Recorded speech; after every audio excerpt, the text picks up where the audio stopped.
Hello, everybody. Welcome to today's live stream on PLM, Design Without Disconnect. Let me share my screen here so you can see what we're talking about.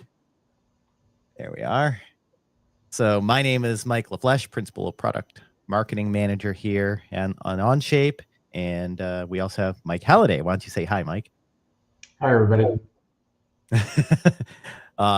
We're really excited to demonstrate a completely connected from end to end in the cloud design and PLM environment that saves time and really streamlines your workflow going from design to production. So today we'll have some live demonstrations and we'll talk about a few topics that will really be critical to getting your products done quicker. You'll hear some new terms like shifting left, meaning we're gonna find ways of reducing time to market and reducing costs. So we're really excited to have you join us here today. I see so many people commenting here, so definitely add your comments. If you're watching on YouTube, LinkedIn, or on StreamYard, you can add your comments. We'll see them all here and we'll be able to answer your questions. So do not be shy. If there's a question we'll answer later, we'll make sure to bring it up then and let you know. But we'll be monitoring here, so don't be shy at all. Maybe just a little bit more about us. Maybe Mike, why don't you tell us a little bit about yourself, and then I'll go. Sure. So my background is in mechanical engineering. My early career, I was focused on CAD. I think that's probably the main reason why I'm working with you on this presentation today. But about 20 years ago, I migrated from CAD and PDM to PLM. I've been with Arena now for about 8 years. Nice. And I've been a CAD and PDM person and learning PLM, kind of another opposite, way. But I've been a long time CAD user. I've used SolidWorks, I've used Creo, and of course I've been here at Onshape now for about 10 years or so. I used to be a PLM manager at a couple of companies before joining Onshape, and before joining those companies, I was a long time SolidWorks reseller in the Boston, Massachusetts area. So I see so many people coming in from around the world. So thank you for joining in, as we'll jump right in. There you are. So today I mentioned this cost of delay and shift left philosophy. So there are some metrics that companies track that we'll be talking about here during today's demonstration, trying to link being able to find problems sooner, fail early, find problems faster, by involving product experts sooner in your design process.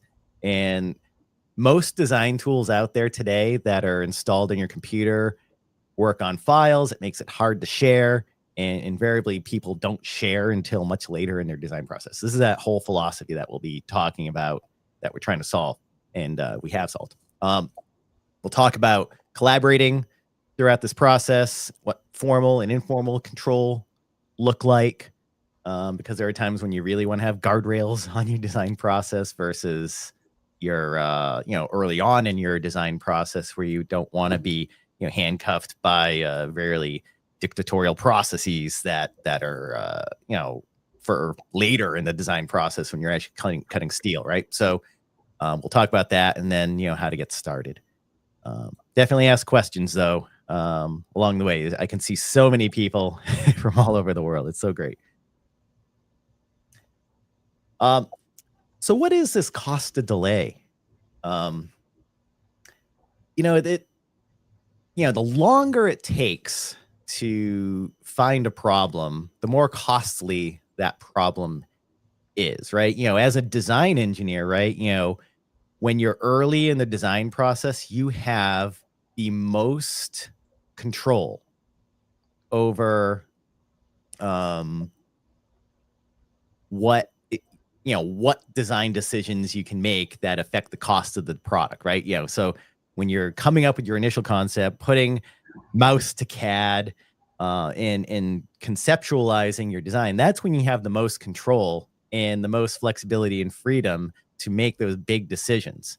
And if you can involve other people at the same time, contemporaneously as you're doing that, wouldn't that stand to reason that you'd be able to find better information, like sharing with your mold supplier earlier versus later, so that way if you can actually make that part with that wall thickness, or sharing with your circuit board supplier or purchasing department the information in the bill of materials so that they can make educated purchasing decisions on suppliers and in finding alternate sources and things like that, right? So these kind of things, if you can do that earlier, this is going to be a boon to your business, because you're going to be able to get your product out quicker and also save money and frustration, as well. So this really saves time and reduces costs if you can kind of think this way a little bit more, right? And that's what we're going to try to do in today's demonstration. And here's just another view, of that, right? And maybe like, on the PLM side, like, what are some things that you've heard, Mike? When I think of PLM and like early in the design process, that's not the first thing that comes to mind. But like, if you were able to like conduct PLM like operations, like finding suppliers and getting your bill of materials ready and stuff like that earlier, what kind of things do you think would come to play, or what comes to mind on your side? Sure. So, I mean, if you think about like a traditional design cycle,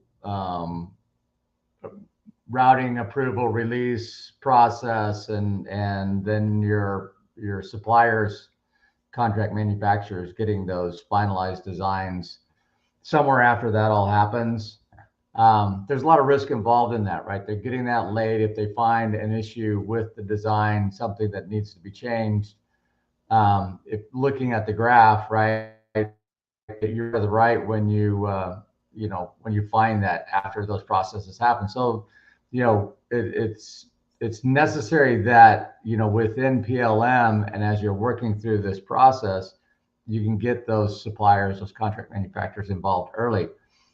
So the ability to collaborate early on those designs using PLM is really important in shifting that to the left where the costs are still low.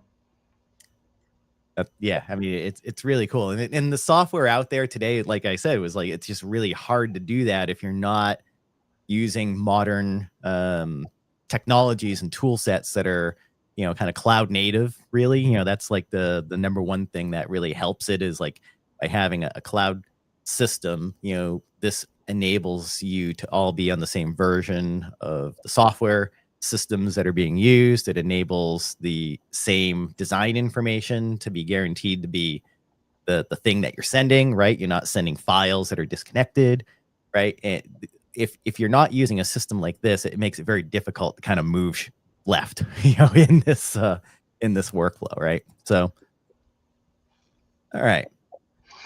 So this is kind of like the story that we'll be telling, through some live demonstrations today. The first demonstration is all about making sure the design is synchronized across the entire product development platform, right? So an engineer, is working at Onshape, right? We're using Onshape here to do our 3D CAD, parts, assemblies, drawings, bill of materials, simulation, rendering, all the things that you would expect, in a CAD system. We'll show off a little bit of Onshape so you have a feel for that. Maybe just a show of hands, like if you want to put a comment in, if you're an Onshape user, feel free to throw that in the comments, just so I can get a feel for who we have on the screen. You don't have to you don't have to. It's, if you want to, just raise your hand.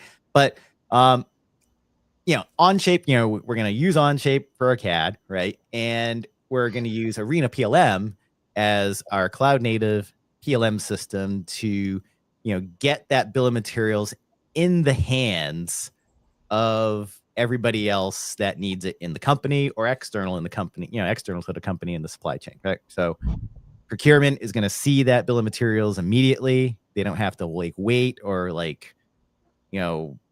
knock on Mike's door saying, "Hey, where's the bill of materials?" Right? They can get it very, very quickly and easily. Manufacturing partners, right? Accessing component lists, engineering changes that propagate across all systems. That's what we're going to see here. So we're going to do an engineering change order process, a collaborative workflow that multiple people in our company need to sign off and approve on documentation before it goes off to the mold shop, for example, right? You want to make sure things are approved. So we're going to see that today. It's going to generate all of your documentation, PDFs, steps. So if you need that contractually for your jobs, right? So yeah, these are the things that we will see here today. And this continuous flow of information, it kind of eliminates the version control issues that you would see in a traditional check-in, check-out style process that you might be familiar with other PDM systems. So we'll hopefully see that, right? All right, so let's see here. Let's go right into it. I'm gonna go over here and Onshape, right? So here I am inside of Onshape, right? I can just browse around, see different things. There's different ways of viewing information, in Onshape, right? You have a document type view, you have a structure view. I enjoy the structure view for a number of reasons. I'm gonna browse into a folder here called products, and I have some subfolders here, but right at the top here, I have this drone, Mark II, and I can see that it's at Rev 1, part number 810-264, and I have other information about it right here. If you've ever seen a PDM or PLM system, Onshape is kind of giving you some of the PDM capability right here at your fingertips as a design engineer, right? But all this part number information and categorized information came from Arena PLM, and they're both handshaked and connected in my environment that I've set up. So here are the properties that go along with it. Metadata, like if you're using other PDM, they might call it a data card or a database record or whatever it might be. But you can see as I select through the product structure, right, I can understand here's the top level of the assembly. Here we have sub-assemblies and components that belong to it. And you can see the latest information, relating to all these components, right? So really nice that you have that right at your fingertips. You also have a where used capability, right? So in Onshape, as you're highlighting items, you have the where used tab, and I can browse through and see that, of course, the wing camera is mounted into the lower chassis, which is then used on top level assembly, which is also, there's a drawing of it as well. So that's another way of looking at the information in Onshape. And finally, you have your entire revision history of what's happened, right? You have who did what and when. You can view that release package for that one particular item and see, that I have under engineering change order 400-524, this wing camera assembly. It was a purchase part. We have all of our comments that went into this. All these comments were commented in Arena PLM, but show in Onshape, right? So this is, really close connectivity right there. So let's go into the actual model. So I clicked into it, and I clicked into it from that link of the released version of this particular drone here. And this is just a, I have this drone here at home, and, we measured it up and remodeled it here. And there's a few things that I want to do with it. Let's go to our comment list here inside of Onshape, and I can look at all the comments for the entire document. So the nice thing about Onshape is it's a CAD system, and a PDM system, but it's also a collaboration system, right? We can see all the comments. We don't need to go to a separate system to manage these images and checks and tasks that need to be done. This is informal collaboration, right? Informal ways of interacting with your design colleagues, right? If I wanted to, well, actually, I'll just put you in here, Mike. I know you're in here, right? So there's Mike, and I can say, hi, we need a PCB or whatever. I'm not going to make you do anything right now, but this is just an informal, collaboration, right? And that's how easy it is to assign an informal task to somebody. Mike got an email, and Mike is seeing stuff, and he would be able to join me and all that stuff in a document. So it's really cool that you have this right at your fingertips inside of inside your CAD system, right? So that's what I mean with informal collaboration, is like this kind of stuff, right? We're not getting approval processes yet. We will at some point. We need that, and that's what the PLM helps us with. All right, so let's actually go in and talk about the first thing that I want to connect to Arena PLM, and let's right now in Onshape, you're always working on a branch, whether it's this main branch or a workspace. So, if I look at this branch history here, I can see I'm only looking at one branch, but if I, let me just, what's all the changes? Let me show all branches here. You can see I have a bunch of, well, actually I have two branches. I have some change orders that have already happened on this DFM branch, this main branch. And in this main workspace, there's a circle at the top. And that circle means that I'm in an open workspace where I can make changes, right? So in other PDM systems, they make you open up the file, check it out, meaning it's going to copy all these files from a server down to your hard drive. And then you work on it locally, and you have edit rights on those designs while it's checked out. And then you check it back in, and it makes them all read-only and puts them on the server. In Onshape, you are always working in a workspace to make changes. You don't have to check it out or like get permission other than the permissions that are part of the design. And the permissions are very much like a Google Docs style kind of permission structure, as you can see. But if I look at that workspace, it's called main, that previous ECO that we were looking at for the released version of that drone is showing me everything as it was at that release point, and it's view only now, right? I can't make changes to release things. So this is the workflow in Onshape. You just open up a branch. In this case, I'm on the main branch with editing rights because I'm in a workspace, and multiple people can work together in Onshape. It's not a problem. It's just like Google Docs. And then when you release things, that's when you set things to named frozen moments in time, right? And that's our way of doing it, and it prevents a lot. It prevents a lot of like problems in workflows because multiple people work together. We don't have to wait. We don't have to pass a baton, wait for one person to finish something to do another, right? It's a really nice process. So one of the first things is the bill of materials is actually part of an Onshape assembly. So here is the bill of materials of this structured bill of materials. So I can see, here's the chassis, middle chassis, lower chassis. Some are gray and some are read only and some are read write. Because, if I look at this over here, I can see there's released parts. That's what those green labels are, right? So if I wanted to like rename a part or edit the part number or set a category on something or, change the material, I could do it from the bill of materials. And this is key to setting up the communication between Arena PLM and Onshape, is this concept of a category. Okay. So let me just go to a different, I don't want to script this one. So I'm going to go to a different example here. I have this medical stretcher, and here's the bill of materials for that.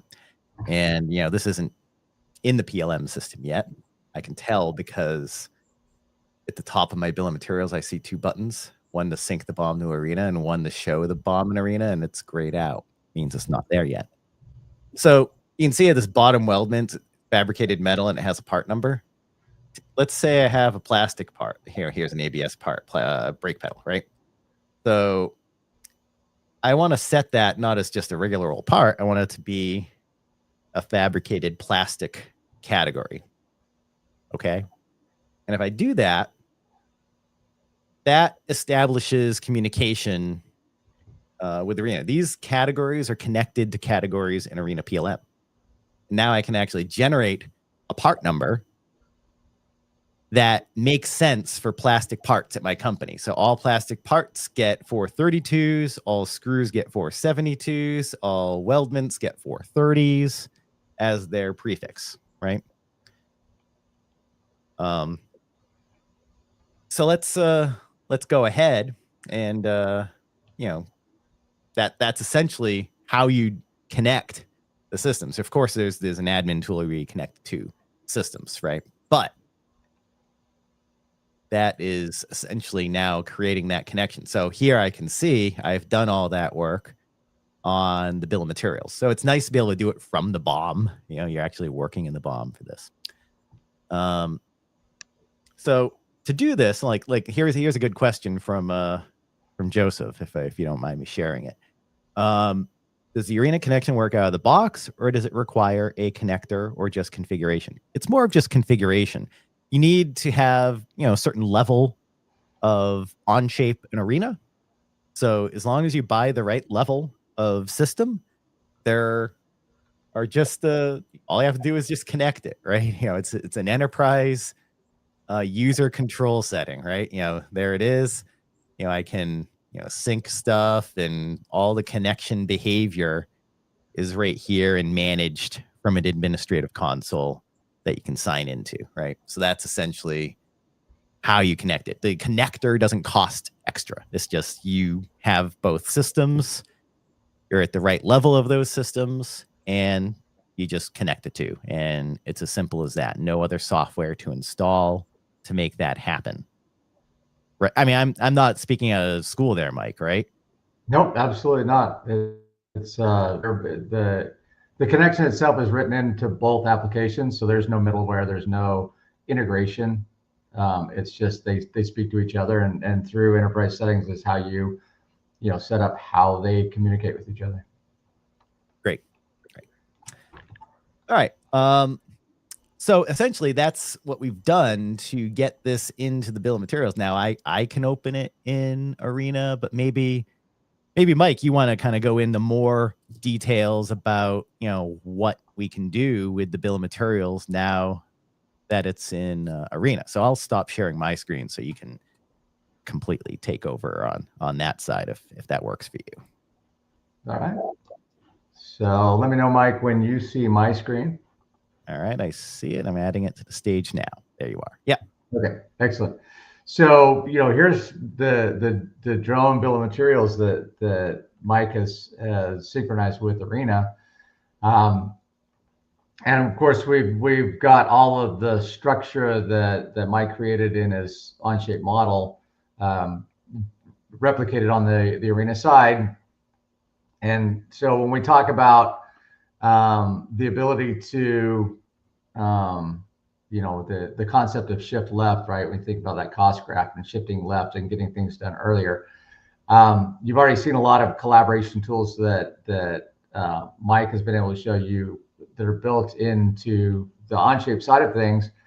On the Arena side of things, we're introducing more information and access to more of the full product design. And so if we look at, there was a printed circuit board assembly that Mike had in his design that he uses for space claim and mounting and clearances and so on. And we've got that here in this bill of materials, but you see right now at its current Revo 1, there's no bill of materials underneath it. So what I want to do is I'm going to go to this PCBA, to the bill of materials tab on it, and augment the the definition of this bill of materials, right? I've got ECAD designers working on the design of this board. And so if I go from this Revo 1 to my working revision, you'll see that I've populated the bill of materials with components for this printed circuit board assembly. And this is really important, right? Because while you have tools to collaborate on the Onshape side, this isn't an area which you would access or collaborate with in Onshape, but Arena extends that capability to a broader team to where you can work in this area. And so let me, kind of like what Mike did in the when he showed you the hospital bed, I'm going to switch to just another version of this PCBA so I can show you a little bit more of the capabilities that you would use with it. Associated with this printed circuit board assembly, I have, of course, the bill of materials, and associated with all the components on that bill of materials, I have sourcing information for those components. So I'm going to show you sourcing view of the bill of materials, where you can see manufacturer information for those components, manufacturer part numbers, and so on. Now, for all of these manufacturer part numbers, I have deeper information in Arena that shows here on these risk factors in this bill of materials. I'm going to drill into that in just a minute, but I also want to show you that at the top level, I specify sources, right? If we don't build printed circuit board assemblies in-house, but we use contract manufacturers to build those boards to our specification, we'll do the design work, we'll specify the components for this board, and then we'll share that with our contract manufacturers. So you see I have two options for contract manufacturers. I have a primary option and a secondary option. And so associated with the sourcing that I've already defined for this board, I can grant them supplier access to this record. And so with a supplier license to Arena, your contract manufacturers can log in and access the data directly in Arena rather than you creating exports, emailing those exports, or dropping them in a Dropbox or something like that. They get direct access to Arena. Now, the big advantage of that is the revision control that's imposed on this record in Arena ensures that they're always looking at the right revision, the right files that are associated with this revision when they do log in. So I want to show you one other thing. I'm going to open up the supplier in a new tab, and I'll show you another way that I have to provision access to these items. So Trilby is my contract manufacturer, and they don't just supply that board, but they supply many things within our product set. And so this is a list of all the products that they supply for us. From this view, I can select all or select a subset of these products and provision their access. I can share the effective revision with them with a button click, or if I'm working pre-release, trying to shift this process left, find issues early on, I can share the working revision of this item simply by clicking the button and sharing the working revision with those contract manufacturers. Now, I'm going to show you one other thing and kind of come back to something I mentioned earlier, and that's I'm going to click into the bill of materials and show you the risk view of this bill of materials.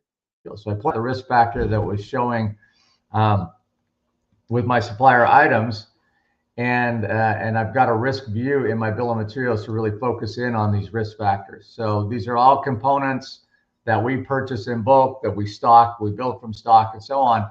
And it's always important for us to be aware of the status of these items, right? And so you see a list of items. I floated all the high risk items to the top of the bill of materials here, so I can really focus in on where I'm at risk and get information about what that risk is about. I can see a few things here that are active, but there's no stock, no purchase on those items. Or I see an item here that's end of life. So let me just look at one of these, this resistor. you see this find button at the end of the column here. What that's going to do is it's going to find alternates for this resistor. Wow. And so I found 6. And when I view those, I can see those alternates here to the right of my current specified resistor.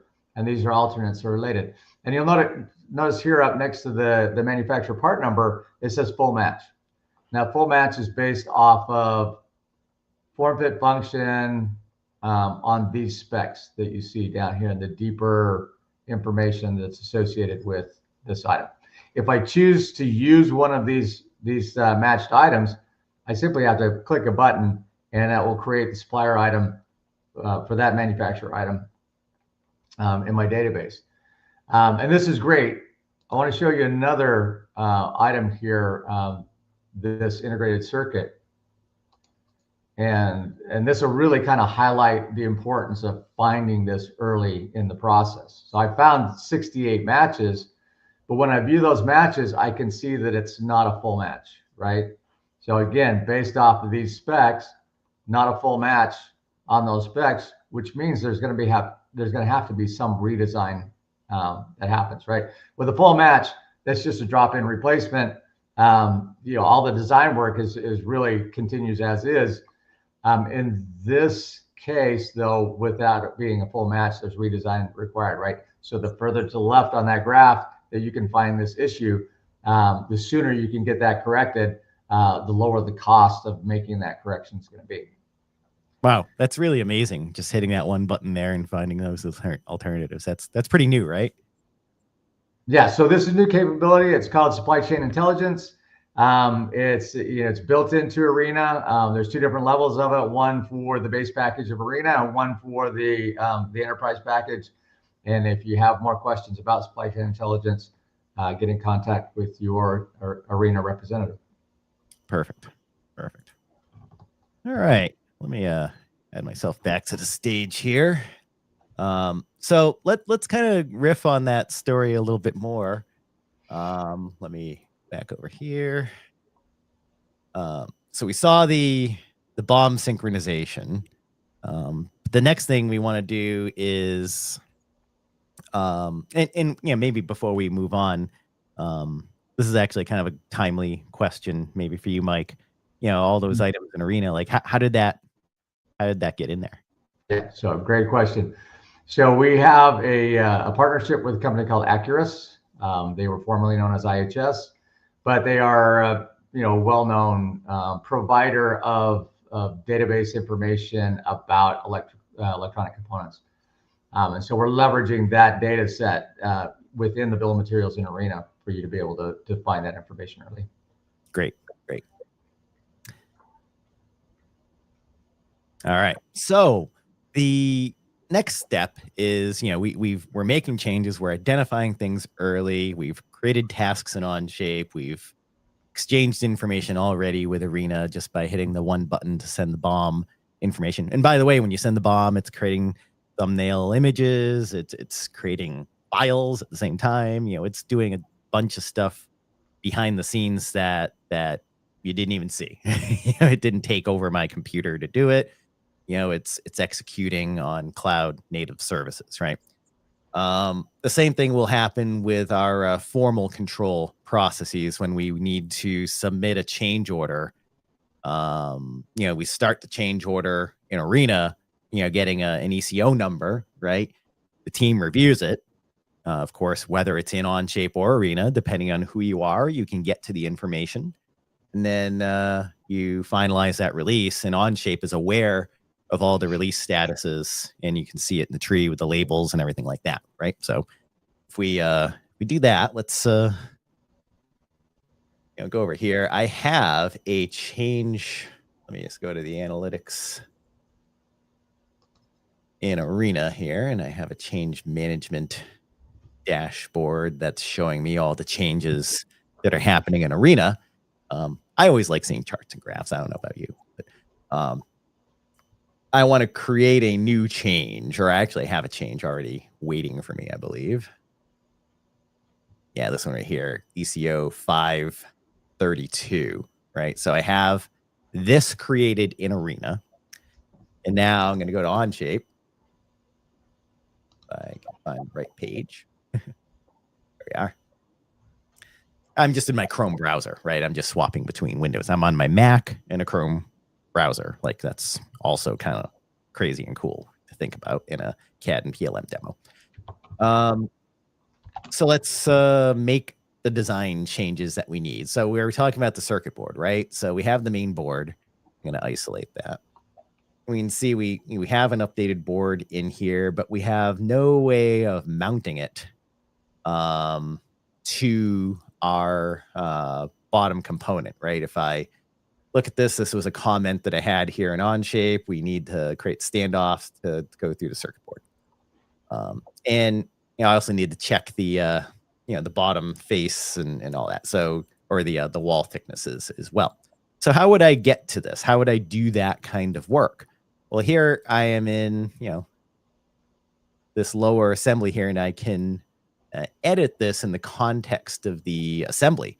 So I just right click on that bottom housing and go to the PC mount context. And it's going to the part studio. Onshape creates things in part studios. So you create a part studio with one or more parts. This is showing me the ghosted kind of graphics of where everything is at that point in time when I created that context. Okay. So I want the screw bosses. So I have a couple of points that are referencing. You can see the highlighted edges right here. This is just a sketch, a sketch with 2 points referencing the concentric location of that. And I want a screw boss. So Onshape, you can, manually draw a screw boss, or you can, use a custom feature. Custom features are one of the superpowers, of Onshape, where you can create, common features over and over again that meet your company's definition.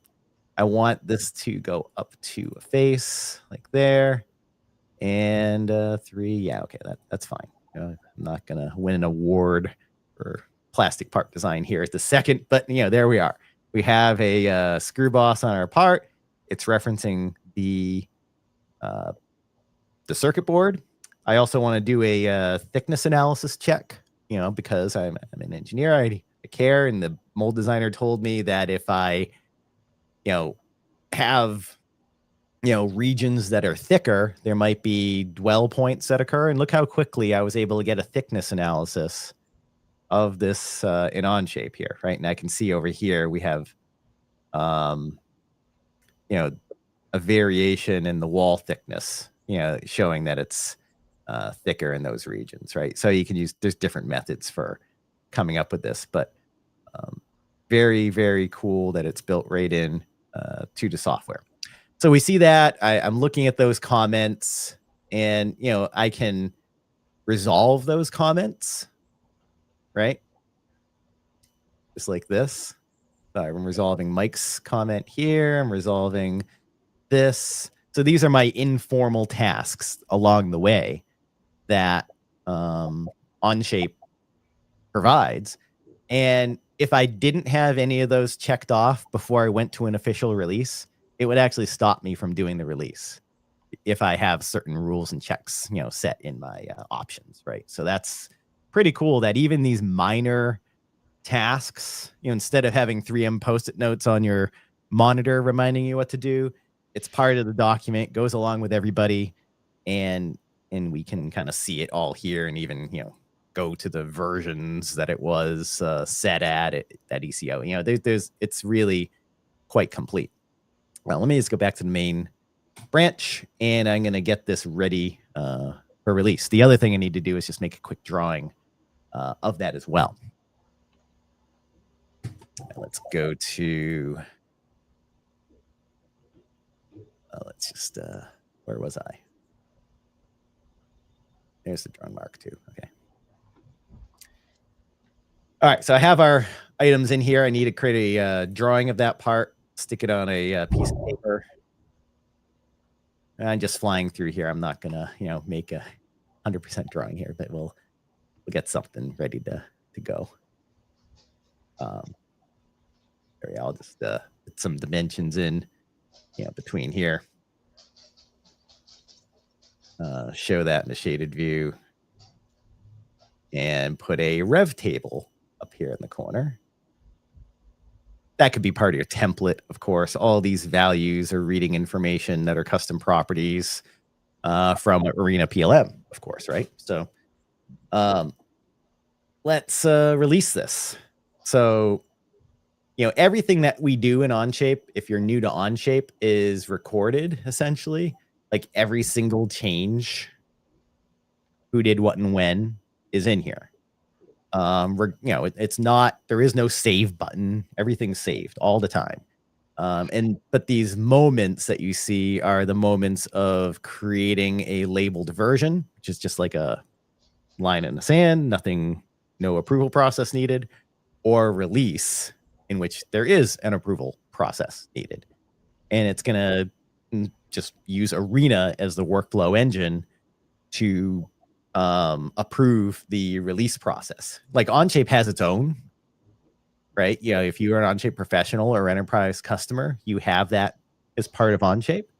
But if you require multiple departments in your company, perhaps even across your supply chain, to sign off with, custom designed approval processes, that's where Arena PLM it really shines here, right? Because I'm just having Arena do the workflow instead of Onshape do the workflow. But to the engineer using Onshape, it's not any different, right? We're not making the engineer using Onshape jump through hoops in some completely different interface to get their work done, right? And that was like the main thought process behind this, because that was like always a complaint that we would get. We would hear this. We've been doing CAD and PDM for a long time. The people that work at Onshape and Arena, and this was the common problem. And if you take a look at this, look at what's happening. It's finding the bottom housing and the drawing of it, right? It's going to go to Rev 2. I'm going to give the part number the same as the part number right there, the drawing number. I'm going to just initially release it at Rev 2. I never had a drawing at Rev 1. And see this button right here, search for Arena change? That's what this is. Where did I go? Must have lost the page where it was at, but let's go to changes and see what the last change number was. 532. Okay. So what I'm doing is I'm searching for Arena change 532. You see that? It just finds it for me. And look what happens as soon as I click that. No hands. It just filled out that form for me, right? That form at the bottom was the same information that was in here, right? In this change order. Same exact information now shows up in Onshape, right? And I can continue, right? I could add more things to the release, or I could just submit that for approval. And you can see what's happening here. It's starting to fill out relevant information, right? It's starting to build out the CCO. It's not a triangle yet. When it becomes a triangle, that means, it's ready to go to the next stage, essentially. You're getting notification messages here. This release is transitioning. It's doing a bunch of stuff in the background right now, right? That's what's happening when it's doing these transitions, and it might take a second or two to do. It's actually, creating, if I looked at that release in Arena, which I'll let you do that, Mike, All right. at some point, it would show us, actually, like if I go into any of these things here, it's going to show us files and things that are related to, like there's a GLTF file. So there's like all sorts of different files that can be generated, PDF step. That's what's happening behind the scenes as you're doing these processes. And then if I, let's go to the release. Hit that.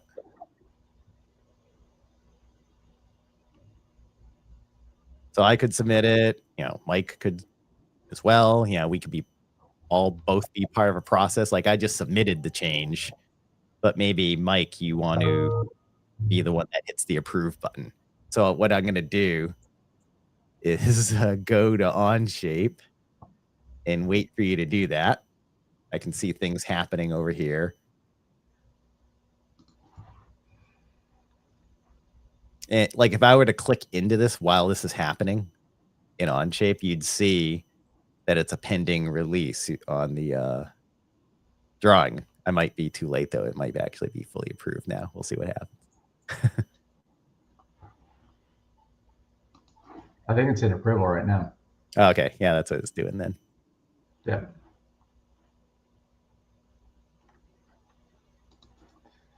So let me go ahead and I'll just go ahead and approve it on my side. Yeah, perfect. And by the way, in this process, I can include my supply chain here as well, right? So exactly. that supplier Trilby Technology that supplies my printed circuit boards can also be an approver on this change order. All right, it should be fully approved now. All right, cool.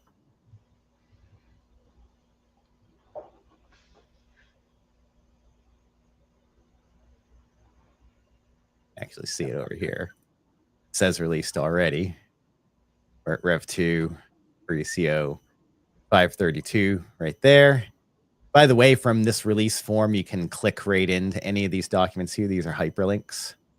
I can go to the properties of it. I can go to the Arena item record from here, and I can export this as some other file, if I needed it in some other format for whatever reason. From the, I'm exporting the released one, not the work in progress.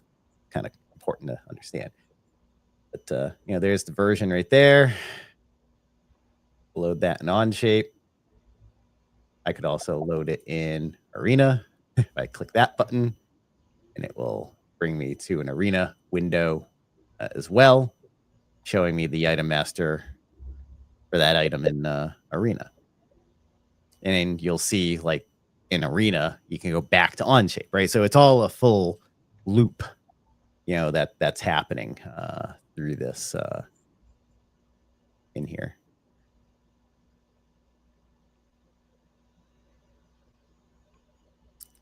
There it is. So if I click the actual ECO right here, that'll show me the one with the watermark removed. And it would do that to the PDFs, of course, as well, that are being generated for Arena. So that's really the process in the like releasing something completely to production, going in, making design changes. It's a fully like circular process, right? So just to remind everybody, we're approving the workflow in Arena in this particular case. We initiated the release package in Onshape, and Arena kind of took over, when we filled out the ECO number at the top of that form. It's as simple as that to do that. Let's see. That's really the meat of like the demonstration of what we want to show. Let me just and we'll go through some questions. I see some, Anne's answering questions here. Thank you. Let's find, what was I looking for? My slideshow. There we are. So yeah, fully end-to-end cloud-based formal control with both systems working hand in hand, right? They're both PTC products. We saw the difference between informal collaboration, like just in Onshape with tasks and comments. There's many other things you can do in Onshape too for informal collaboration, like this follow mode where both Mike and I could be in the same document. And I could look over what Mike's looking over. I could look over his shoulder virtually, if you will. This is really cool stuff in Onshape. You can share, informally with people in Onshape. You just hit the big blue share button and share with your supplier if you want to. But if you want guardrails on that control, you're sharing approved information. You're sharing information that's gone through regulatory processes, and you're involving, your bill of materials, actual components, like Mike was showing. that's where Arena PLM really shines, right? Formal control, structured releases with extremely deep, full traceability. I didn't mention that both of these systems work both on commercial kind of environments as well as like controlled environments, like Onshape. We're running on AWS, right? For everything's hosted, right? Arena is hosted as well, and you can also get government versions of both of our offerings, and they both work together on that government offering. Like, which package do you need on the government offering for Arena, Mike? It's just that we have a deployment on AWS GovCloud, and it's just so if you have that requirement for export control, then we would set up your workspace in the GovCloud instance versus our commercial instance. Okay. Same thing for Onshape too. So we have AWS GovCloud, for ITAR type work. There's if you're interested in that, you want to reach out to an account executive, and we can make sure it's the right package for you, because there's different levels of government work, right? That you can do in the cloud, and some you can't, right? So these are things that we want to make sure that you're aware of. And Anne's answering a lot of good questions here in the chat. How about, this is a good one, Adam's question here, to have a full-time admin, or what's your experience with like administrating Arena? For Onshape, you don't really need a full-time admin. It's more of like you're setting up your users and teams. You might have somebody responsible for the system and adding users. It could be several people, but it's not like a full-time, like 100% of your day kind of job. Usually it's a part of your day kind of job. What about you on the Arena side? Same with Arena. Only our largest customers have any full-time admins. The majority of our customer base has somebody that's maybe a super user that has admin privileges, and they'll spend a small part of their day doing admin work as needed. Here's another one. Can we rev control work instructions in Arena? I mean, I'm thinking in Onshape, like you would create a work instruction that has models and like assembly instructions and things like that, and that would be certainly possible to send into Arena, but I don't know if there's anything special. Absolutely. So in Arena, anything that's revision controlled in Arena is called an item, and at the major category level, that usually breaks down into documents and parts, and then you'd categorize from there. But that whole document section is all revision control documents. So if you have spec sheets, data sheets, work instructions, procedures, any of that kind of stuff that you want to revision control, you can do that in Arena. Cool. I see a question that I might be able to answer live from Chris here. Not revision managed. I recognize this because I was going through this morning. Not revision managed is definitely a struggle for us. You can sync the data from the properties window part over to Arena. So yeah, if I go over here,